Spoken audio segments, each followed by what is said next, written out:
Buenas tardes, amigos, y bienvenidos a Pasaje a lo Desconocido. En la tarde de hoy continuamos con una tradición de estos 25 años, este cuarto de siglo que estamos cumpliendo como programa, y es que todos los años dedicamos 3 programas a los premios Nobel de Química, de Física y de Medicina. En la tarde de hoy, el Premio Nobel de Física. Y para acompañarme en esta sí es tremenda odisea del conocimiento, tengo el placer de dar la bienvenida por primera vez a nuestro programa a la doctora Elizabeth Rodríguez del Instituto de Cibernética, Matemática y Física. ¿Es así? Sí, es así. Bueno, muchísimas gracias por aceptar este reto. Gracias a ustedes por la invitación. ¿Qué le quiero proponer? Sí. Que primero veamos un trabajo bastante, yo diría, completo del canal France 24 sobre este Premio Nobel de Física. Regresamos al estudio y usted nos ayuda a entender esto bien complicado. ¿Está de acuerdo? Estoy de acuerdo. ¿Le parece bien? Sí, pues, perfecto. Con su consentimiento, adelante este trabajo. Con nuestra segunda invitada del día hablamos de la nueva era de la tecnología cuántica tras conocerse los ganadores del Premio Nobel de Física el día de ayer. Los científicos Alain Aspect, John F. Clauser y Anton Zeilinger. Nos acompaña entonces Mar Romero Sala, como ya bien lo estábamos diciendo, y también Luz Ángela García, física con PhD en astronomía de Swinburne University of Technology y actual profesora de la Universidad Nacional de Colombia. Gracias, Luz Ángela, por estar aquí con nosotros en Directo América. Hola, ¿cómo estás? Muy bien. Mar Romero Sala también nos acompaña en el estudio y pues vamos a poner en contexto cómo estos científicos llegaron a este descubrimiento, ¿no? Lo que vimos el día de ayer, explicar un poco en lo que consiste lo que experimentaron. Ok, pues la idea es que estos 3 científicos plantean un experimento para explicar cómo se puede, digamos que entender estos... Lo primero que tenemos es sistemas entrelazados, sistemas cuánticos entrelazados, que inicialmente Einstein, Rosen y Podolsky habían planteado en los 30 para como una paradoja de cómo la cuántica era una ciencia de alguna manera incompleta, que no nos daba una información completa de un sistema cuántico. Y pues ellos lo hacían de alguna manera intentando como romper con esa idea de la mecánica cuántica. Einstein no fue particular un gran seguidor de esta teoría. Y lo que hacían era mencionar que habían algunas variables ocultas o algunas instrucciones con las cuales se producían este tipo de sistemas entrelazados. Ya más adelante se plantea que si existen estas variables, entonces probablemente se cumplen unas desigualdades, las desigualdades que plantea John Bell en los 60. Y lo que vemos en este punto es que a partir del 69, estos científicos que hoy día son galardonados por el Premio Nobel, plantean una serie de experimentos en los cuales pueden testear experimentalmente estas desigualdades de Bell, digamos que estos desarrollos teóricos y pues digamos que no solamente se logra establecer que se violan las desigualdades de Bell, que si el sistema digamos tiene una correlación tan alta que en realidad existe un sistema entrelazado. Entonces lo que está ocurriendo es que la mecánica cuántica efectivamente sí nos da un resultado correcto. Claro. Y además de eso tenemos unas implicaciones bastante importantes en cuanto a la computación cuántica y otros desarrollos. Luz Ángela, yo quería preguntarle algo, ¿no? Estaba mencionando precisamente a Einstein, ¿no? Como él había descrito que estas partículas, su posibilidad de que estuvieran entrelazadas, ¿no? Unidas sin ni siquiera tocarse, era ciencia espeluznante, ¿no? Dijo spooky science. ¿Por qué le daba tanto miedo? Y qué es, pues a él y seguro aunque a mucha gente, ¿no? ¿Por qué la física cuántica o esta posibilidad de esta conexión entre partículas parece tan de ciencia ficción? Bueno, hay 2 cosas. Einstein en 1905 plantea la posibilidad de que tengamos una interacción y entonces si las partículas están interactuando, pues ellas se están afectando en un tiempo que está definido por una cota máxima que es la velocidad de la luz. Entonces, por ejemplo, si yo veo un objeto, pues ese objeto está emitiendo fotones que llegan a mis ojos y entonces yo puedo crear una imagen de ese objeto. Pero eso toma un tiempo, es un tiempo muy corto porque obviamente la velocidad de la luz es nuestra velocidad más alta conocida, pero es un tiempo finito. Entonces, el hecho de que dos objetos que no están interactuando y que no están interactuando en tiempo real, cuyos estados están perfectamente bien definidos y pues hoy en día sabemos que estos estados se pueden producir a una gran distancia. El experimento en Tenerife es un poco más de 150 kilómetros. El hecho de que los estados estén perfectamente bien definidos una vez que realizamos la medición da la sensación o da la impresión de que hay una interacción instantánea, lo cual molestaba bastante a Einstein porque uno de los postulados de la relatividad especial es justamente que esa interacción no se puede dar de forma instantánea, tiene que estar regulada por el tiempo que se demora la luz en ir de un punto A a un punto B. Entonces eso era como lo que le resultaba un poco spooky, un poco como extraño a Einstein y sus colaboradores en ese momento. Pues a mí también, la verdad, A todos, yo honestamente, creo, a todos. es como un poco inexplicable, ¿no? Y yo quiero ir como un poco más allá. Yo sé que a lo mejor nos faltan muchísimos años, pero es posible, mediante esta tecnología, mediante la mecánica cuántica, la teletransportación en un futuro.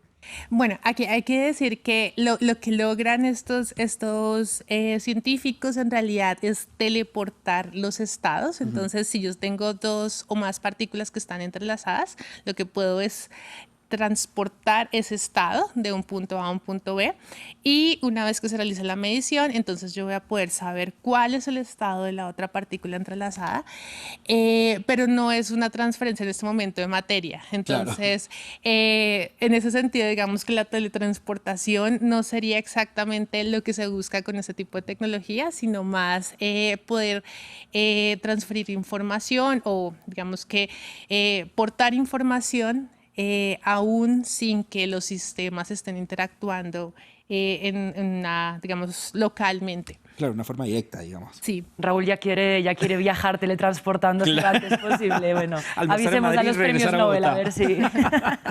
No, yo le quería preguntar entonces precisamente por estos experimentos que sí se están dando, ¿no? Esta transmisión de la información. ¿En qué estamos en la investigación? Porque sabemos que el premio Nobel premia carreras, no premia vida de investigación. No es que sea un descubrimiento súper reciente de este último año. Sin embargo, se está aplicando, ¿no? Hablabas del experimento de Tenerife, es lograr pues, transmitir información a través de estas partículas entrelazadas a más de 100 kilómetros, creo que 140 kilómetros, ¿no?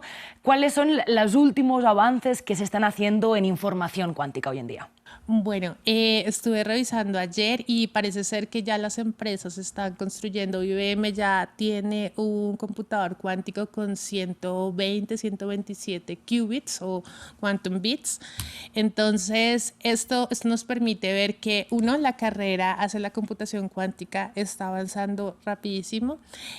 Otra cosa importantísima es que vamos a poder tener una transmisión de información mucho más segura, porque estos estados entrelazados, una vez que digamos que se realiza una medición o se intenta interactuar con alguna de las dos partes del estado, se rompen. Entonces, si yo estoy enviando información encriptada y alguien intenta interceptarla, pues sencillamente voy a tener inmediatamente que el entrelazamiento se va a romper.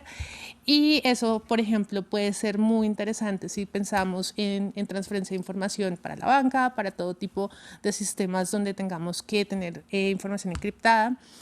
Y hay una aplicación también muy interesante que probablemente no tiene como tanta atención y es la metrología cuántica. Sabemos que hay muchos sistemas muy pequeños donde no podemos medir directamente ciertas propiedades del sistema, campos magnéticos, campos gravitacionales, pero con esta tecnología en principio se podría hacer un avance muy grande porque estamos hablando de sistemas microscópicos con los cuales vamos a poder hacer mediciones de forma directa. Acabamos de ver vamos a decir, resumen, si cabe, y usted tiene la palabra. ¿Qué cosa es esto? ¿Es algo nuevo? ¿Es algo que ya existía? ¿Es un descubrimiento? es un invento, ¿cómo es? Ayúdame a entender, a pesar de que ya nos dijeron algo, nos adelantaron algo en este trabajo. Bueno, el premio Nobel de Física de este año se da precisamente por trabajos experimentales que vienen a confirmar la existencia del entrelazamiento cuántico, o sea, logran medir el entrelazamiento cuántico. Ahora, el fenómeno como tal es mucho más antiguo. Usted sabe que la física es una disciplina que normalmente toma mucho tiempo desde que se formula un posible fenómeno hasta que finalmente se puede confirmar experimentalmente, que es por lo que han recibido el premio Nobel los galardonados de este año.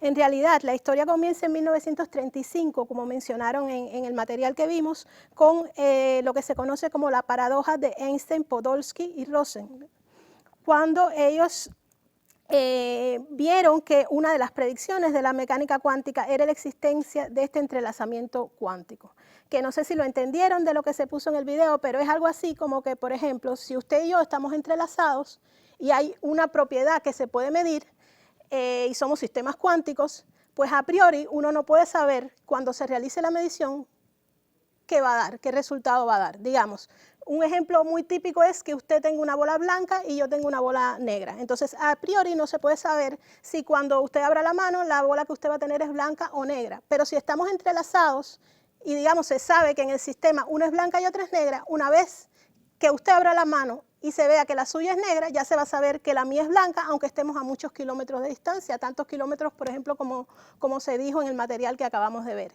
Y eso, desde el punto de vista de la intuición que tenemos en la vida diaria, es como muy contraintuitivo. O sea, cuesta pensar que a tantos kilómetros de distancia, una vez que se sepa el estado suyo, automáticamente se va a saber cuál es el mío. No sé si me expliqué. No se preocupe, sigo suspenso. Está Si bien. usted me examinara ahora, yo suspendería. Pero el ejemplo de la bola negra y blanca nos da una idea. Ese fue el experimento de Tenerife famoso. Básicamente, los experimentos de entrelazamiento cuántico, precisamente de una manera u otra, lo que hacen es confirmar algo parecido a esto. Muchos de ellos se realizan, por ejemplo, con fotones, que son las partículas de la luz, por decirlo de alguna manera. Entonces se prepara un sistema de fotones que puede ser dos fotones que pueden tener diferentes estados de polarización. La polarización es como la dirección que tiene el campo eléctrico asociado al fotón. Entonces, digamos, puede ser en una dirección o en la dirección perpendicular. Y pasa algo similar a lo que vimos en el ejemplo de las bolas, pero el punto es que antes de medir no se puede saber qué va a dar el resultado. En el caso de los fotones, esto sería como decir que los fotones como tal están en un estado no es un solo estado, sino que es una superposición de diferentes estados. Es algo propio de la mecánica cuántica. Ahora, una vez que usted mide, se produce como el colapso y entonces ya se mide uno de estos estados posibles. Pero hay una probabilidad de medir, o sea, si usted repite el experimento, en unas ocasiones le va a dar un estado, en otras le va a dar otro.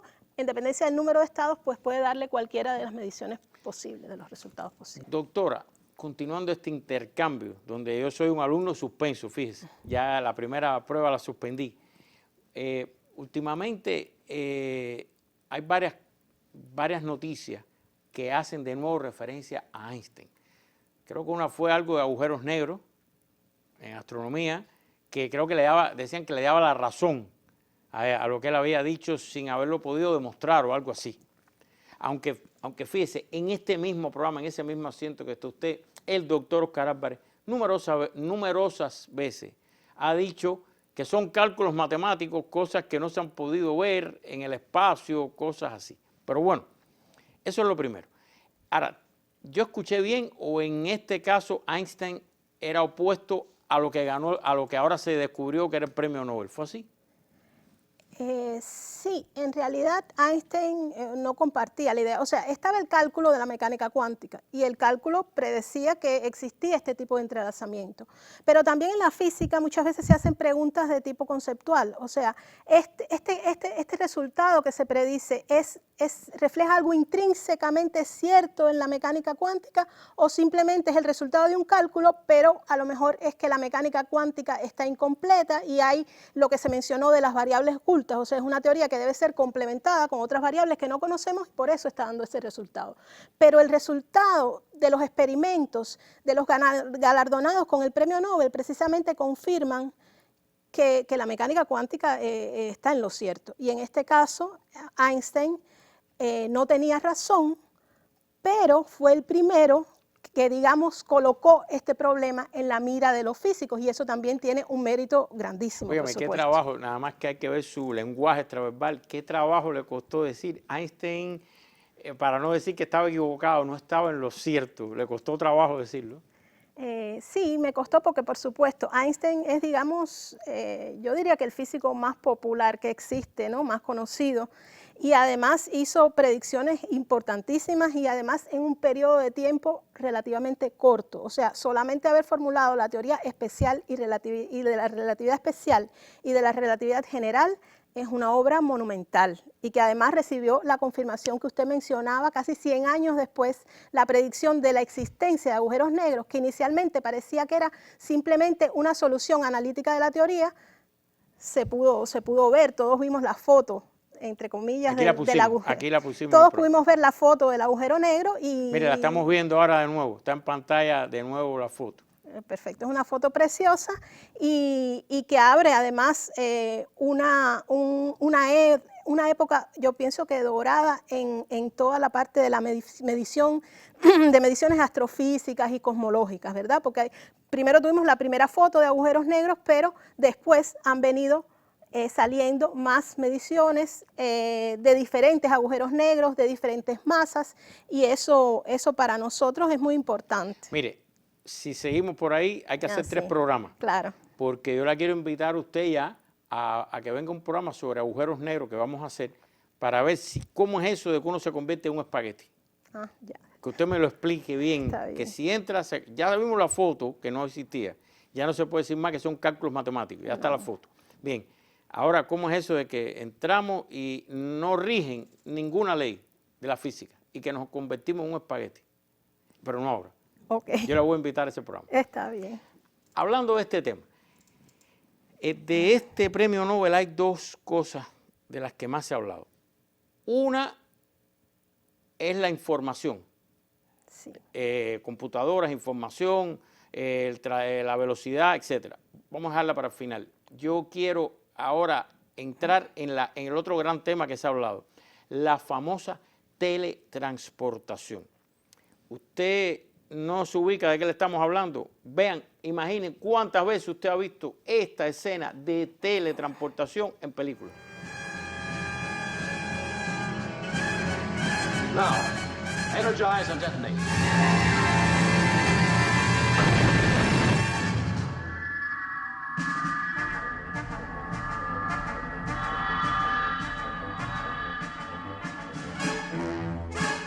Reset. Energize. All decks, stand by. Shockwaves.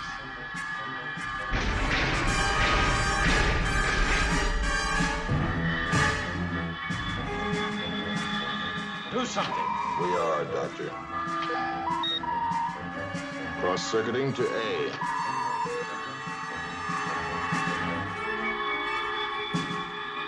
Got them. A piece of them anyway. Cross-circuiting to B. Crazy way to travel, spreading a man's molecules all over the universe.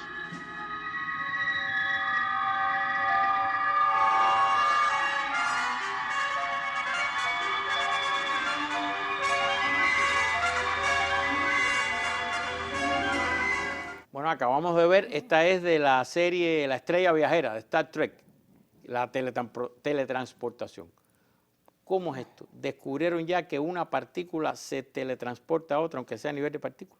Los trabajos que se están premiando en estos momentos realmente lo que muestran es que, digamos, se puede transmitir de alguna manera el estado de una partícula. O sea, que una partícula le puede transmitir a otra, aunque esté a una distancia, transmitir, como hemos hablado hasta ahora, su estado. Desde el punto de vista, o sea, Eso es la bola negra y la blanca. digamos así, sí. Es eso, de lo que estamos hablando. Sí, estamos hablando de esto. Pero de aquí a llegar a que se pueda teletransportar, digamos, una persona, un organismo vivo o incluso un objeto, hay un gran trecho, por supuesto. Hasta ahora esto sigue siendo ciencia ficción, aunque por supuesto uno puede predecir e imaginar a dónde nos llevarán los avances científicos, pero en realidad, en general, la vida es mucho más rica de lo que uno puede imaginar. Entonces yo por eso nunca daría un no rotundo. No sabemos lo que pueda deparar el futuro, ¿no? Tal vez algunas de las cosas que parecen increíbles o ciencia ficción, en un futuro puedan ser cosas que se puedan alcanzar. Pero los desarrollos que existen hasta el momento todavía están muy lejos de llegar hasta allí. Bueno, mire, el agujero negro ya se vio. 100 años después, pero se vio. Y aquí en este programa, en los últimos 20 años, ¿qué va? Mucho más, 23 años, el doctor Oscar Álvarez repetía que eran cálculos matemáticos, que no se habían visto. Y mire, ya se vio. Claro. Ahora, lo que sí yo pienso que es innegable, que el hecho de que estos descubrimientos hayan sido galardonados con el premio Nobel, pues va a impulsar mucho más la investigación en todas estas áreas. Imagino que va a acelerar los desarrollos. ¿En la teletransportación se refiere? En la teleportación que existe y quizás en el futuro en la teletransportación. Hasta ahora es teleportación. ¿Cuál es la diferencia? Bueno, como la vemos en las películas de ciencia ficción, la teletransportación es que se transporta un objeto o un ser de un lugar a otro. Y aquí, digamos, en el caso de las partículas, no necesariamente se tiene que transportar, o sea, no tiene que desaparecer una partícula aquí y crearse en otro sitio, sino que el estado de esta partícula, de cierta manera, puede trasladarse al estado que tenga otra partícula que está a una distancia de ella.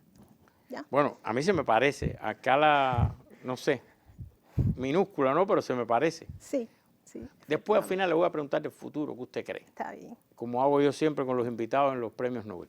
Vamos a la información. Se ha hablado mucho de guerra, entre comillas, entre las grandes potencias de este planeta por las computadoras cuánticas.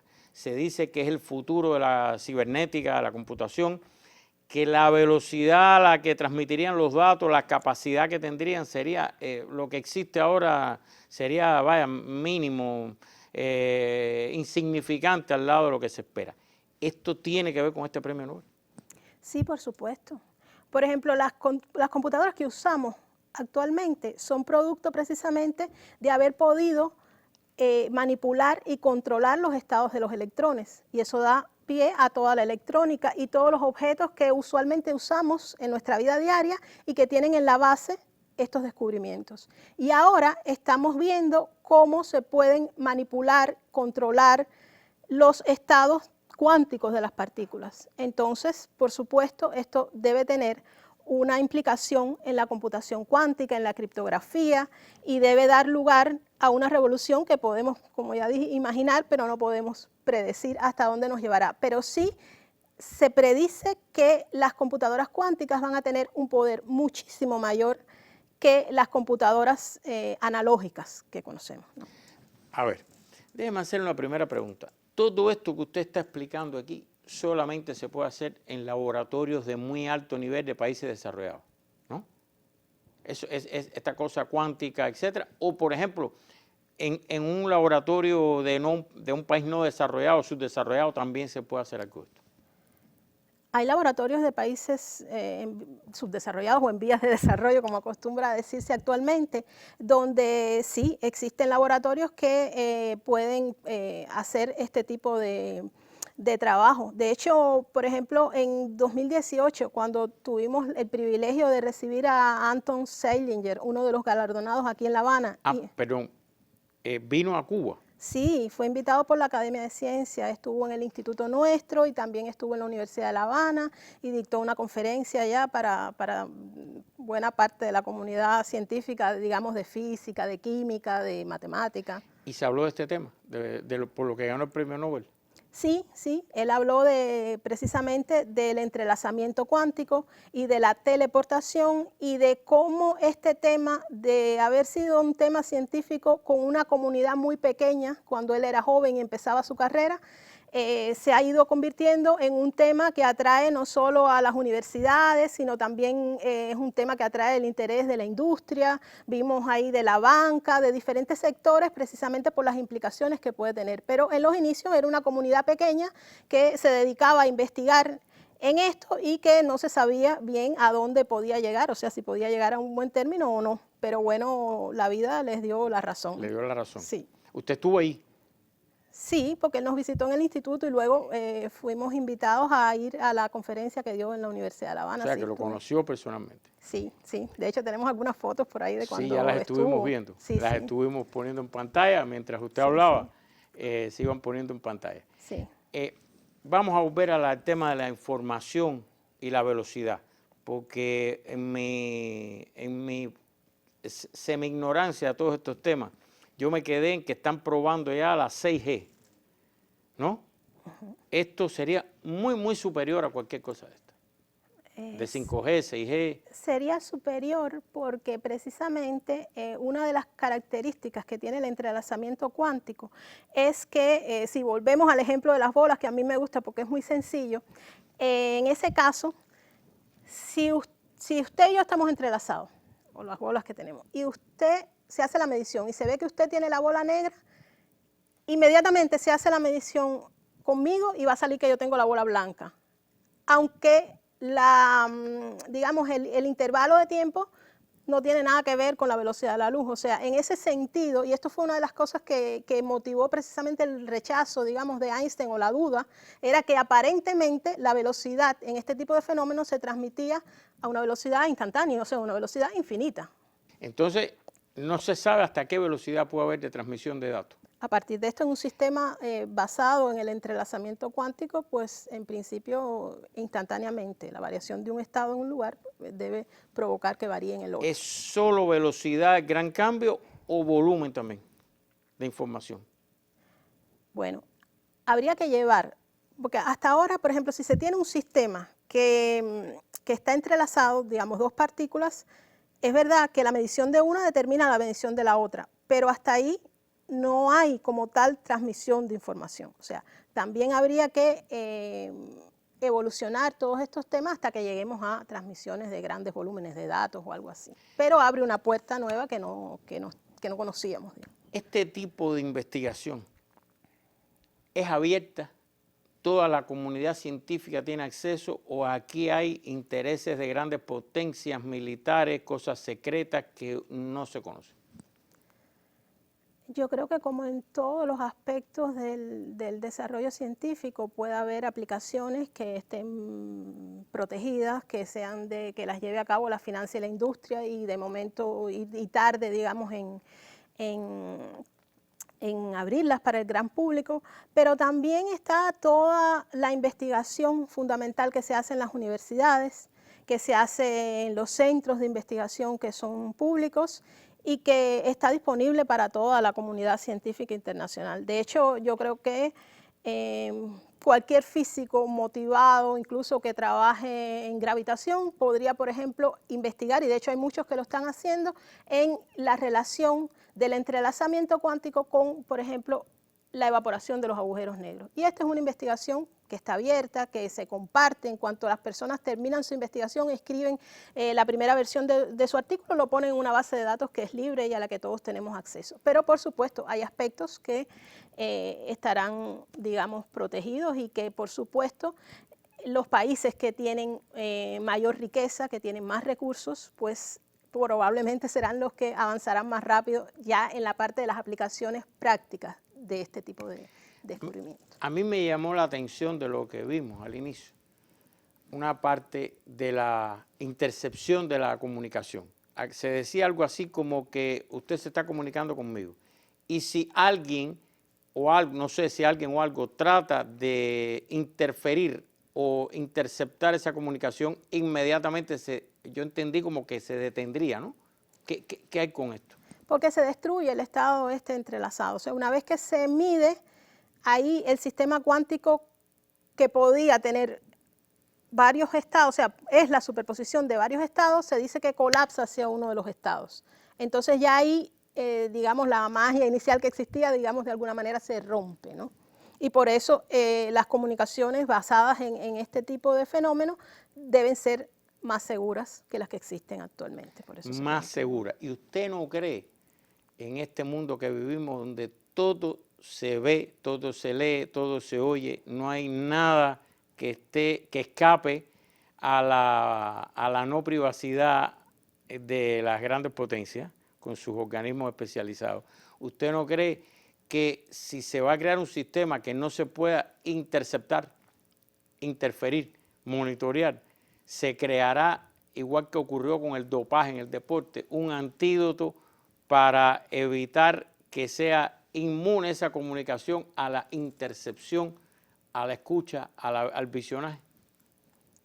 Yo creo que sí.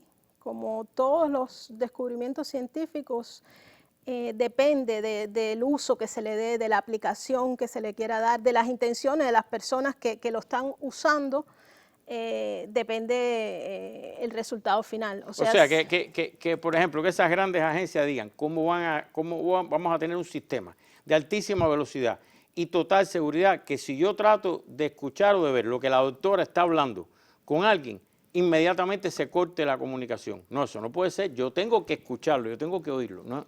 Por ahí va mi pregunta. Sí, por supuesto, yo creo que sí. Por ahí también intentaba decirle que si se pueden hacer comunicaciones más seguras, pues también las personas que se dedican a violar esa seguridad de la comunicación, pues intentarán desarrollar métodos para violar esa seguridad, que por supuesto comparada con la que tenemos ahora va a ser muchísimo mejor, pero imagino que tanto los gobiernos o incluso ciberdelincuentes que también gustan de espiar y demás, pues desarrollarán métodos como para poder violar esta... Entonces, ¿usted cree que acompañando este gran salto tecnológico también pasen esas cosas? Yo creo que sí, porque hasta ahora ese ha sido el destino de prácticamente todos los descubrimientos científicos de la humanidad. O sea, por una parte hay aplicaciones que favorecen a grandes comunidades, que mejoran nuestra vida, y por otra parte siempre lamentablemente hay aplicaciones que van en el sentido contrario, ¿no? Y eso es algo con lo que tenemos que vivir, pero igual yo creo que siempre vale la pena una revolución que nos ayude a hacer los cálculos con mayor rapidez, que nos ayude a revolucionar nuestra vida y además, sobre todo, hacer avanzar también conceptual y filosóficamente el conocimiento científico, ¿no? Y este premio Nobel a mí me gusta porque tiene de todo eso, tiene aplicación en la tecnología, pero también desde el punto de vista conceptual confirma que la mecánica cuántica es correcta y eso también tiene una importancia crucial. Ahora le voy a hacer una pregunta que siempre le hago a los invitados en estos programas de Premio Nobel. ¿Cómo usted imagina, piensa, fantasea, si se quiere, que va a ser el futuro de este campo del Premio Nobel de Física en los próximos 5 o 10 años? Yo imagino que el desarrollo, una de las cosas que yo creo que están más cerca sería la aceleración del desarrollo de las computadoras cuánticas, que hasta ahora existen algunos modelos, cada vez que una gran empresa logra algún modelo, pues lo promociona las diferencias que tienen con otras que existen, pero yo creo que ahora a partir del otorgamiento del premio Nobel, esta carrera se va a acelerar y se va a acercar el tiempo en que nuestras computadoras sean sustituidas por computadores cuánticos, ¿no? Y además, yo creo que todo esto va a estar acompañado por desarrollos tanto en la cibernética como en el análisis matemático, como en el álgebra. O sea, todo esto también tiene que ir acompañado de investigación fundamental que apoye toda esta revolución, digamos, tecnológica que anuncia este descubrimiento del entrelazamiento cuántico. Cuando usted dice sustitución por computadoras cuánticas, ¿sería desde la doméstica de una casa hasta la de las grandes compañías o es nada más para grandes cálculos? Yo imagino que al final serían todas. O sea, si nosotros pensamos en las primeras computadoras, eran computadoras que ocupaban una habitación grandísima, solo se empleaban para grandes cálculos y con el tiempo eso fue evolucionando hasta que prácticamente nuestro celular es casi una computadora en miniatura, ¿no? Y es un dispositivo que usamos todos en la vida diaria. Entonces, sí, al principio va a ser propiedad de grandes empresas, se va a usar solo para cosas muy grandes, pero puede ser que al final termine formando parte de artículos que tenemos todos en la vida diaria. Yo sé que no es su especialidad, pero es que dicen que ya hay un problema creado por el desarrollo, que son los desechos tecnológicos. Grandes lugares en África donde se llevan todas las computadoras viejas, los teléfonos, los celulares, todo, y se depositan ahí en grandes basureros tecnológicos. Usted se imagina si ahora con lo cuántico todo lo que tenemos poco a poco se va cambiando. Pero en mi opinión, muchas veces la generación de tantos desechos tecnológicos viene dada también por un modelo de consumo. O sea, podrían fabricarse celulares en los cuales cambiáramos algunas pequeñas piezas y pudiéramos seguir reutilizando lo demás. Ese programa lo hicimos aquí, la obsolescencia tecnológica. Sí, es casi programada, entonces es casi con la intención de seguir vendiendo productos. El famoso bombillo de 100 y pico de años que descubrieron en San Francisco, el pleito que le pusieron a los fabricantes de Intel, creo que fue, y en el juicio tuvieron que decir, a mí el fabricante me dice que tengo que construirlo para que dure tanto tiempo. Yo lo puedo construir para que dure mucho más, claro, pero me dicen que tengo que construirlo. La reunión de los fabricantes de bombillos, que limitaron en tantas horas la vida de cada bombillo, incluso el caso después, creo que fue en Europa, en la antigua RDA, que había bombillos que duraban mucho más, y bueno, se acabó aquello. Ese programa lo hicimos aquí en una ocasión. Sí, o sea, lo que tenemos que cambiar en ese sentido yo creo que es el paradigma de consumo, ¿no?, de las sociedades. Y ahora, este tema de las computadoras cuánticas, doctora, deme, yo sé que es una cosa futurista, pero deme una idea. Usted tiene que haber pensado una computadora cuántica, ¿qué le permitiría hacer que usted sueña hacer y no puede hacer ahora? Bueno, una de las cosas que podría hacer es que un cálculo para el cual hoy en día se requiere un gran clúster de computadoras que ocupe a lo mejor este estudio completo, lo podamos hacer con una computadora del tamaño de una laptop actual, algo así, ¿no? Eso es lo que esperamos. Una de las cosas. Una de las cosas, sí. Así que, bueno, el futuro, doctor, ¿cómo será? Yo la quiero invitar ahora a volver al presente y vamos a ver la sección que cariñosamente llamamos nosotros de nuestros accionistas principales, como le llamamos a ustedes, nuestros queridos televidentes. Aquí tenemos este mensaje que por la página de Facebook del programa envía Adolfo González López. Dice, me gustaría un programa en el que hablaran sobre la métrica de Alcubierre. La teoría es propuesta en los años 90 por el matemático Miguel Alcubierre. Muchísimas gracias a usted, doctora. Se escogió precisamente porque usted venía. ¿Qué es esto? Bueno, yo realmente no conozco exactamente la métrica de Miguel Alcubierre. Sé que, bueno, si es una métrica tendrá que ver con la relatividad general, imagino, que es donde... Bien complicado, ¿no? No tiene necesariamente por qué bueno, para serlo. Para usted sí. No es complicado, para mí debe ser muy complicado. Bueno, Miguel Alcubierre, que yo conozco, es un científico mexicano y sí ha trabajado mucho en gravitación y en este tipo de sistemas, pero concretamente esa métrica no la conozco. Bueno, podría buscar... A lo mejor hacemos un programa y le invitamos. Bueno. O usted decide a alguien que a lo mejor conozca, como usted quiera. Bien. Vamos a ver. Bueno, doctora, ahora la quiero invitar rápido a usted, a los amigos televidentes, al momento de las interacciones, donde mostramos en pantalla cómo ustedes, nuestros accionistas principales, pueden interactuar con el programa.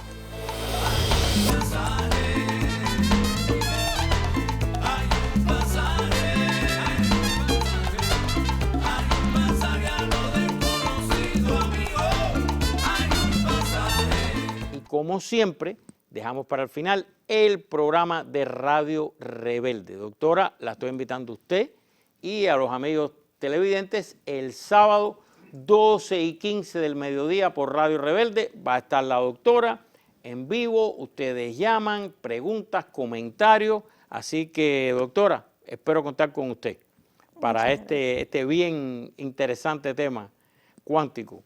Comunicación, teleportación. Ya sé que es teleportación, pero falta la trans, ¿no? Antes, falta el pedacito. La espero ahí, doctora. Muchas gracias por aceptar de antemano estar con nosotros. Muchas gracias a ustedes. Y ahora, doblemente gracias por haber venido a esta odisea verdadera odisea del conocimiento humano, que es explicar este Premio Nobel de Física de la manera tan brillante que usted lo ha hecho. Muchísimas gracias.